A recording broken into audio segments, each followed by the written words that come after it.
The space voyager will create his own environment of carefully determined temperature. But even those... In 1960, an American woman could not open a bank account without her husband's permission. A Soviet woman could.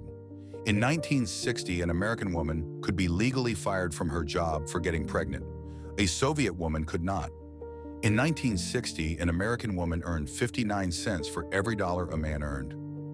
A Soviet woman earned roughly the same as a man for the same job. The Soviet Union was a dictatorship, repressive, brutal, deeply flawed. But on the question of women's rights, at least on paper, it was decades ahead of the United States. The story begins in 1917. When the Bolsheviks seized power, they made a promise that was radical for its time, and honestly, radical for any time. Women would be equal. Immediately, not eventually, not gradually, immediately. In 1918, the new Soviet government granted all women the right to vote. No literacy tests, no property requirements. Every woman, every vote. American women wouldn't get the right to vote for 2 more years, and black women in the South, they would wait 4 more decades until the Voting Rights Act of 1965. But the Bolsheviks weren't just handing out ballots. They intended to fundamentally restructure society so that women could participate fully in the workforce, in politics, in public life. The structures that kept women at home would be dismantled. That was the promise. There was one woman behind much of it. Her name was Alexandra Kollontai.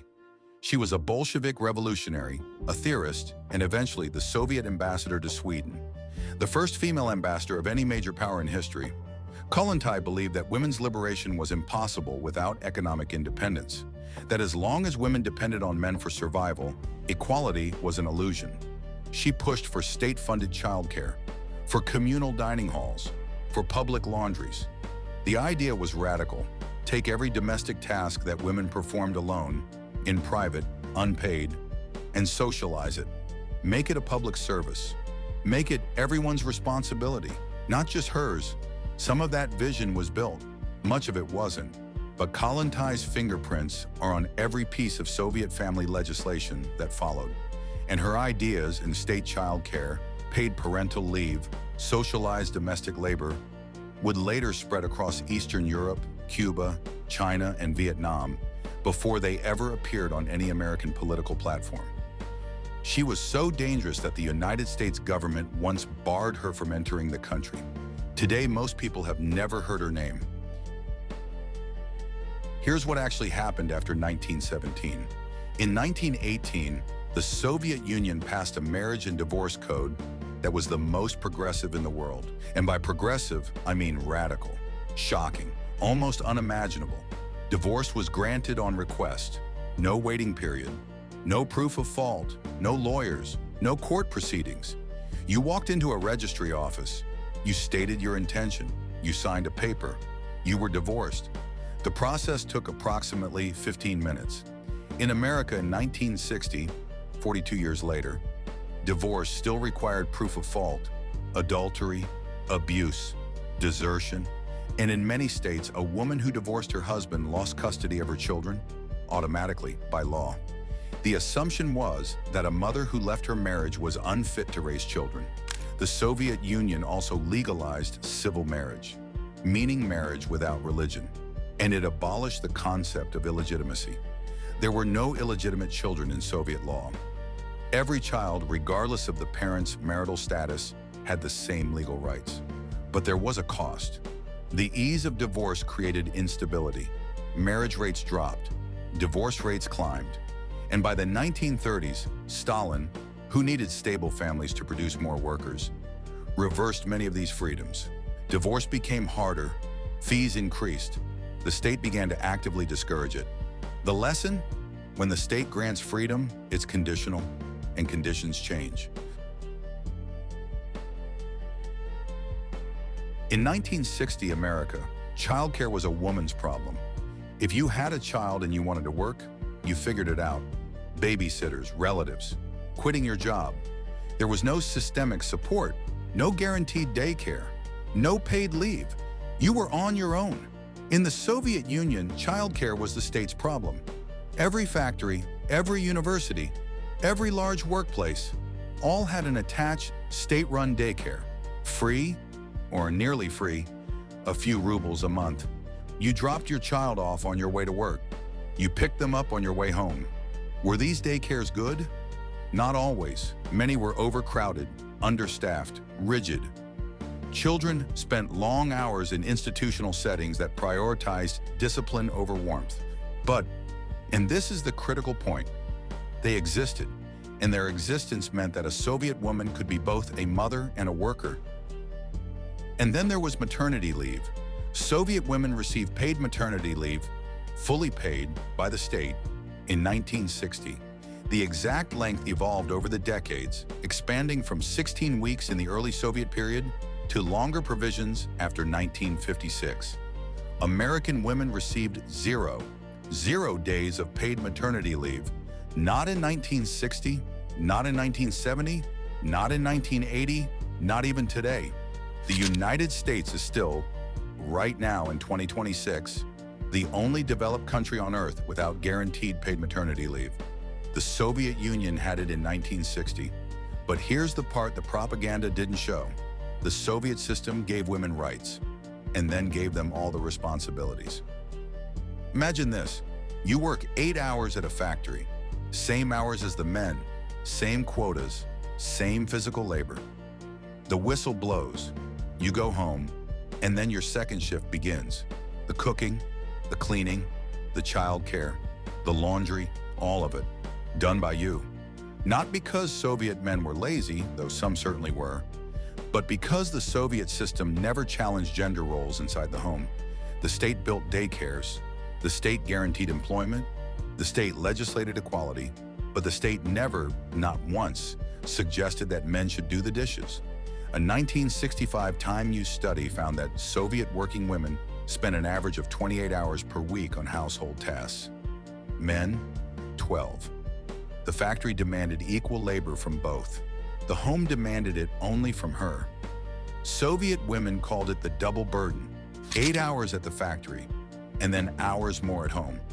An exhaustion that had no name in official Soviet ideology, because official Soviet ideology insisted the problem had already been solved. The Soviet Union gave women the right to work. What it did not give them was the right to rest.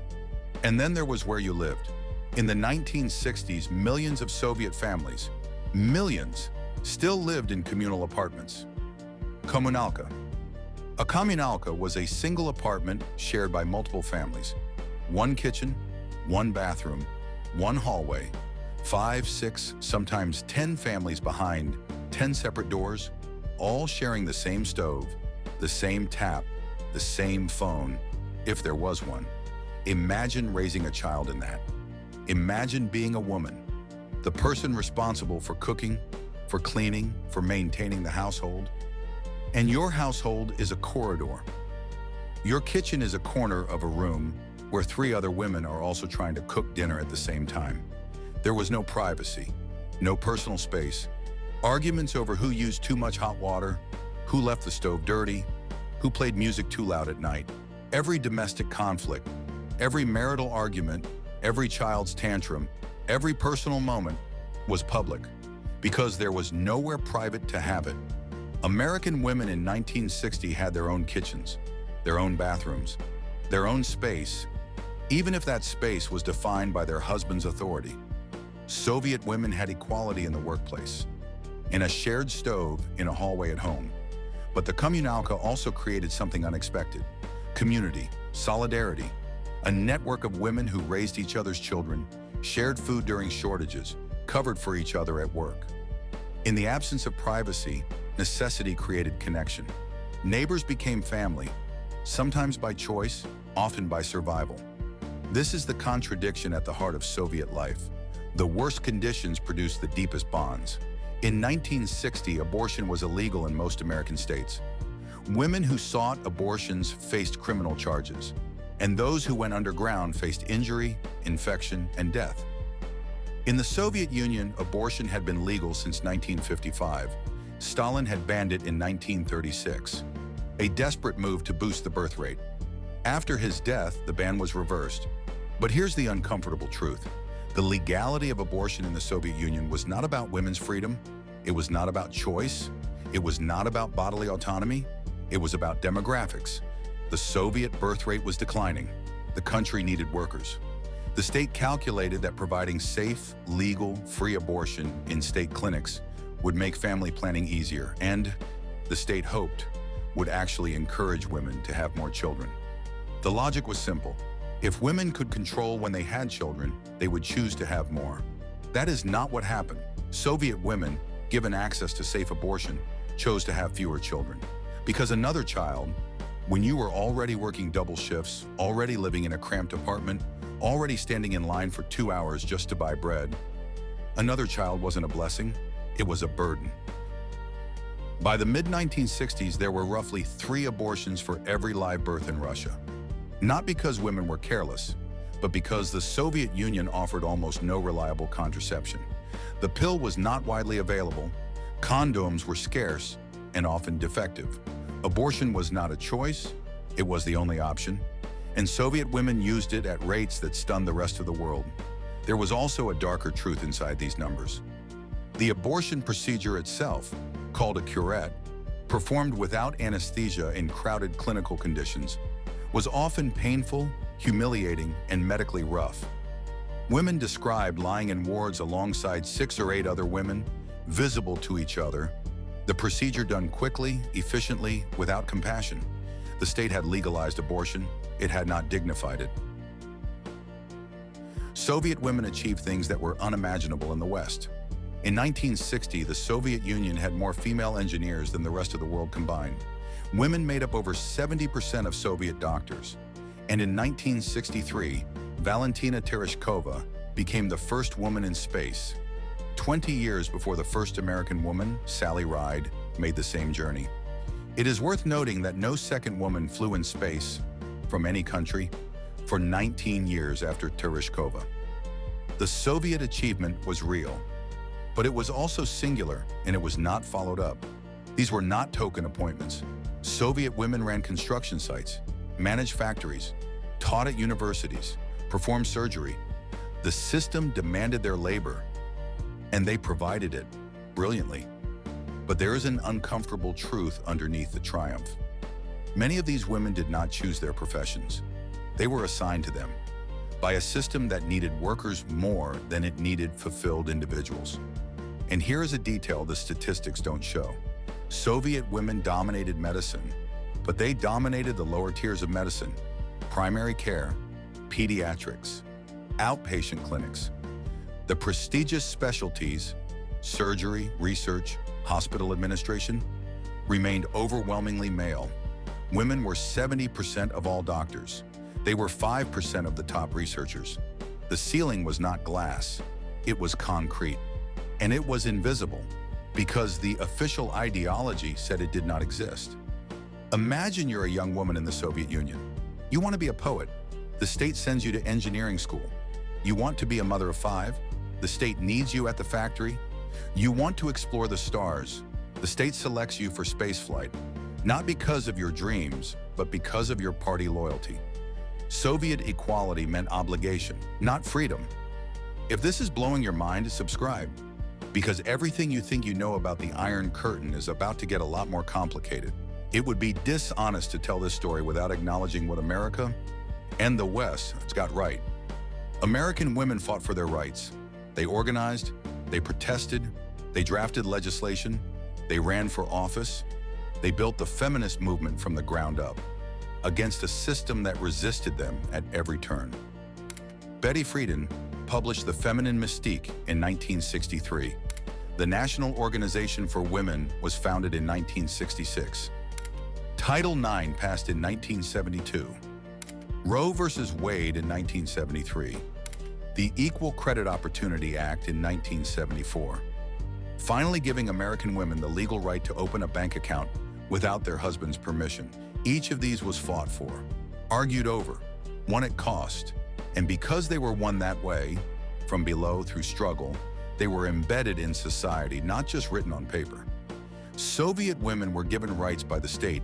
They didn't fight for them, they didn't choose them, The Bolsheviks granted equality not because women demanded it, but because the ideology required it. And when the state gives you something, it can also take it away. And that's exactly what happened after 1991. When the Soviet Union collapsed, women's employment collapsed with it. Russian women in the 1990s lost their jobs at twice the rate of men. The daycares closed, the guarantees vanished, maternity protections disappeared, and millions of women who had been told their entire lives that they were equal discovered that equality had been a state policy, not a social reality. There were no shelters for women fleeing domestic violence, no hotlines, no legal framework for protection, because the Soviet system had never acknowledged that domestic violence existed. It was incompatible with the ideology. The official position was that Soviet families were harmonious, Soviet men were comrades, and Soviet women were liberated. The reality and the bruises, the silence, the fear, had no official name and therefore no official solution. When the state stopped saying women were equal, the equality stopped existing because it had never been built from below. It had never been fought for. It had never been internalized. It was a law on a piece of paper. And when the paper burned, the equality burned with it. So which was better? The Soviet system that gave women legal equality but demanded their double labor? Or the American system that denied women legal equality but allowed them to fight for it themselves? The answer, of course, is neither. Both systems failed women in different ways for different reasons. The Soviet failure was assuming that rights granted from above could replace freedom chosen from below. The American failure was assuming that freedom without structural support was enough. The real story of women behind the Iron Curtain isn't a story of oppression or liberation. It's a story of survival, of women who worked 2 shifts, who raised children in communal apartments with shared kitchens, who stood in lines for bread, who made the most profound decision of their lives. How many children to bring into this world, not in freedom, but in desperation, who endured a medical system that legalized abortion, but stripped it of dignity, who rose to 70% of the medical profession, but hit a concrete ceiling above their heads, who were told every day that they were equal, and felt every day the weight of everything that word was pretending to carry. They deserve better from both systems.